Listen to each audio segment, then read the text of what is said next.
Bryson Culie commits to Alabama.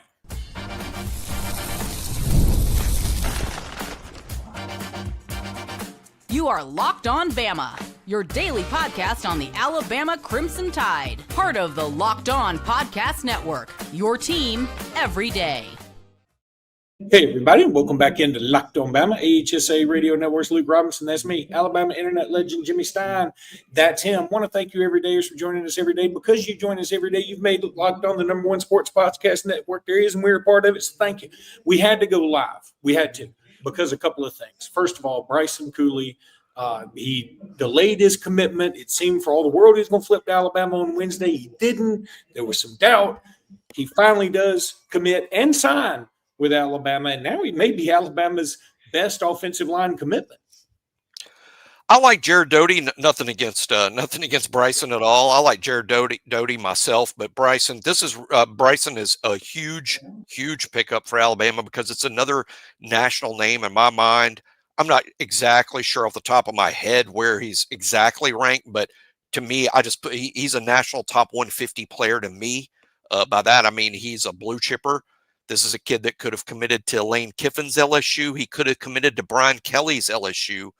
All along, he could have committed to Ole Miss, Mississippi State, Alabama. And those were just kind of the last ones he was focusing on. But this is a quintessential offensive line prospect. Long arms, looks like an NFL guy. That this is a Sunday traits type offensive lineman. Tough position to evaluate. Sometimes you get highly recruited guys and it doesn't work out there. Sometimes a lightly recruited guy, I think offensive linemen are sometimes developed more so than born. Like running backs to me are just kind of born that way. Offensive linemen can be developed. So it's really going to be all about development from here. But all the traits are in place. And now he's the fifth offensive lineman in this class. Probably the first or, could be the best one or second best one. I'm a big Jared Doty fan myself.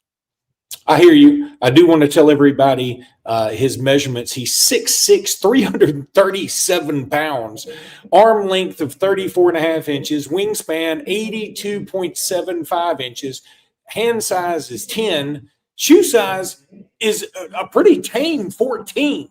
I'll be honest with you. When you told me all that other stuff, I mean, he's got practically hooves. He didn't even. BOL is. I assume that's a BOL story in the front. They're like, heck, we know it all now. I mean, what's the girlfriend's name? What do you eat for breakfast? I've told this story before, and I'm gonna make it quick. But my brother and I love to screw with my dad when it comes to technology, and he was mad one day that he couldn't log into his financial stuff. And he called the main number, and they made him mad, so he hung up. So I pretended I was the national guy, called him back from the internal phone. He didn't catch on. I didn't change my voice. And I said, Mr. Robinson, we'd like to give you your login information. We have a couple of questions. What's your wife's maiden name? He said Petrie and spelled it out. And I said, that's great. Now, Mr. Robinson, we have one other security question. What's your shoe size? He calls and he goes, well, it was a 10.5, but I've lost weight. How do you know? And then I fell out laughing. So, my dad's a 10.5. But this kid's a 14. He's a 14. Just letting people know. So Bryson Culie, it's a big deal. I don't know if it's been updated. It's the first guy we beat in Lane for at LSU. How about that? We now have a victory over Lane Kiffin at LSU. And it's Bryson Culie. So let's celebrate that. Lane's been in the news quite a bit lately. That's not nothing. Well, and so they do have it updated on Bama Online and the whole Rivals on 3 network. So Alabama has the number 4 class according to them on the consensus. I mean, that's pretty good. That's crazy good. USC's number 1 because they have 36 commitments, man. Yeah, which means they're flipping their roster. See, Alabama's not doing that nor having to do that. I mean, there's roster limits now. There used to not be. You can only have, by law, 105 players on your roster. That includes walk-ons. 105 players total. For USC to be bringing in 30 even before the transfer portal opens, that tells us that they're flipping their roster. That is not required at Alabama. They like their roster. That's a Courtney Morgan quote from this week. We like our roster. That's why the numbers are what they are, and why you won't see those kind of numbers at Alabama. But to have the 4th rated class, with only I guess Bryson Culie makes 22 that are in this group. I'll be surprised if they add another, but heck, this one surprised me a little bit. I know that the guys at BOL did make this prediction, and they're almost always right. But gosh, this one I felt a little more nervous on, and partly it's because of that momentum Lane's got at LSU, in terms of keeping kids and some excitement about LSU football under Lane Kiffin. I thought even last minute they might be tough to beat, but DeBoer and Courtney Morgan do it again. All right, when we come back, I got to tell you all about a player that signed with Alabama already that is absolutely incredible, but I'm going to tell you about FanDuel first. FanDuel's awesome. You already know this, but I'm just telling you again. NFL Sundays move fast. One big play and suddenly everything feels different. That's what makes live betting with FanDuel so exciting. You're not just watching the game, you're reacting to it in real time. With FanDuel, you can place bets as the action unfolds. Every drive, every momentum swing, every highlight moment. Live betting is best when the game starts to shift. A receiver gets hot, or a defense tightens up, or the momentum flips after a turnover. Whatever it is, FanDuel lets you jump in on the moment. So live spreads and money lines adjust instantly. Player props update as guys heat up. You can bet next touchdown scores, drive results, totals, and more. And it keeps you locked into every snap, every drive, every possibility. So if you want to be right in the middle of the action this season, visit FanDuel.com and place your live NFL bets all season long. FanDuel, the game moves fast. So can you.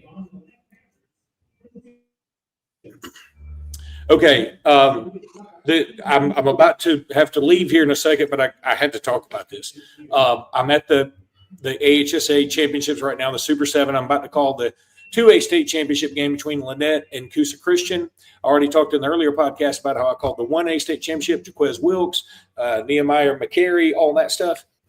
EJ Crowell and Jackson just beat an undefeated Anniston team. Undefeated now. They beat them 52-0. And it could have been 80-0 if they had wanted it to. EJ Crowell just rushed for a ho-hum 25 carries, 304 yards, and 5 touchdowns. Jimmy, this guy, we don't know. We aren't appreciating how good this guy is. I'm not getting on to everybody. I'm saying me too. Like, even though last year I saw him in the state championship game, I was like, that guy's amazing. And I've seen him all year, and I'm like, that guy's amazing. When you come here again, and they're playing an undefeated, it's not like Anniston's a bunch of bums out there. They got dudes. Yeah, Anniston physically looked good. I watched the game too. My favorite part of the whole game was, and it'd be hard for you to see up there in the press box where you are. My favorite part of the game, though, wasn't any of Crowell's 5 touchdowns. It was when the game was over, he was in tears. It moved him to the point of being in tears that he accomplished his goal with his teammates of winning back-to-back state championships. And again, this isn't something they do in Jackson all the time. I mean, this is a rare thing that's happened there where all these kids at the same time, because it's not just Crowell that's a great player there, but he was moved to tears, and I love seeing that part of his character. But Jordan Rogers on the Paul Feinbaum show talking like Alabama's about to get blowed out says DSGB. Well, I don't think that's going to happen just simply because of this. Even the disastrous Florida State loss, that was 14 points. Oklahoma beats Alabama, it's 2 points. DeBoer didn't get blown out last year either. The Oklahoma game that got ugly to so many people, it wasn't necessarily what I call a blowout, particularly when Alabama had a touchdown unlawfully taken from them by the officials. That game really should have been 23-10 or closer, frankly. But anyway, Crowell, I love to see the character at the end, the tears. What a remarkable player. That's a guy who will be a contender to be the best running back in Alabama's running back room when he steps off the bus. I didn't say the best, but he's a contender to be the best running back on the team day one. And again, I'm only trying to find a negative so my positives are taken truthfully and taken genuinely. The only slight tiny negative I could say is there was one moment in this game where Landon Duckworth, who's committed to South Carolina, dropped back to pass. Yeah. And EJ sort of gave Almost like a passing, like I'm just going to, not even like a, he gave sort of like I'm going to just stand in this guy's way. Now that guy didn't make the tackle, but Duckworth was sacked. That doesn't bother me. I'm only telling you. I saw that exact play, and the only reason I'm saying that is to make sure that people know when I say the good things, I'm not just telling you all fluff and pomp and circumstance. He's going to have to learn the pass protection part of it. He's going to have to, and it gets complicated in the SEC. Think about this: it's not just that you have to get those guys blocked. You're blocking athletes you didn't see in 4A high school football in Alabama. It's a whole new level of athlete you got to get blocked. And it's complicated chess up at the SEC level. He's got to know who to block before the snap of the ball. So he's got a lot to learn and get better at in that area, because what I saw the same thing you did. It was a poor effort, frankly, but he's also probably not highly trained in the arts just yet. But with the ball in his hands, the kid is just special. And heck, I'm not going to stop having a Ryan Williams podcast, because I still love my boy Ryan Williams. If we were, it would be an EJ Crowell podcast. I mean, we can do an EJ. I mean, we're running out of hours, Jimmy. I'm going to tell you the truth. Hey, Monday, we can't talk too much about it now, but Monday we're going to have a new offer for everyone listening to the show, and it would include bonus episodes. They may all be about EJ Crowell, all of them. The new EJ Crowell bonus show. It might be. That only makes sense. That only makes sense to Luke. Y'all will all catch up on Monday. Yeah, it'll be funny as somebody. Dang it, Bama girl 2020. I was about to say this. Somebody else who needed to pass block, and Nick Saban tells this story. He said, I think he told it on game day. He was like, he said he went up and just chewed out Derrick Henry. Said, "What are you doing? You let another guy come in and kill our quarterback. What's going on?" And Derrick Henry said, "Coach, every play was just pitch it to Derrick."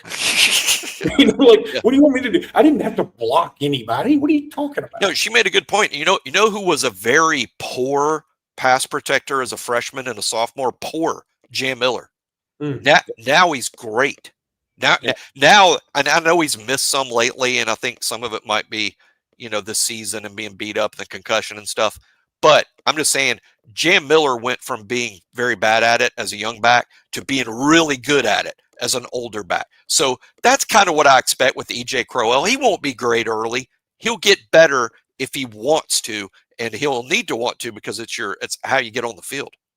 I'm immediately Tyler Davenport 1931, not to be confused with Tyler Davenport 1930. He says EJ and AK going to be a tandem in the future. The first thing I thought of is, man, we got to word jumble this, and I mean, is like, just Jake.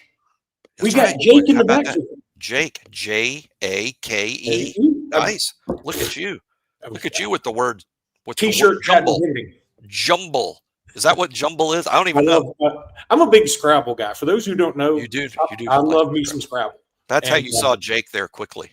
When I see letters like that together, I immediately start putting things together. Really quickly, okay, we'll answer this one more question. Luke, Jimmy, explain to the viewers that these ERs can practice, early enrollees can practice with the team if Bama gets to the playoffs. I think you just explained it. You just explained it. That is true. The early guys, they're allowed to practice with the team once they arrive. I think there's a few paperwork things they got to jump through.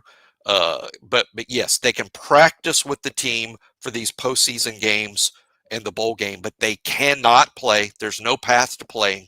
You cannot play for your high school team and your college team in the same calendar, the same enrollment year, school year. Can't do that, but they can practice, and the practices are invaluable. And it helps them understand when spring practice starts, how they practice.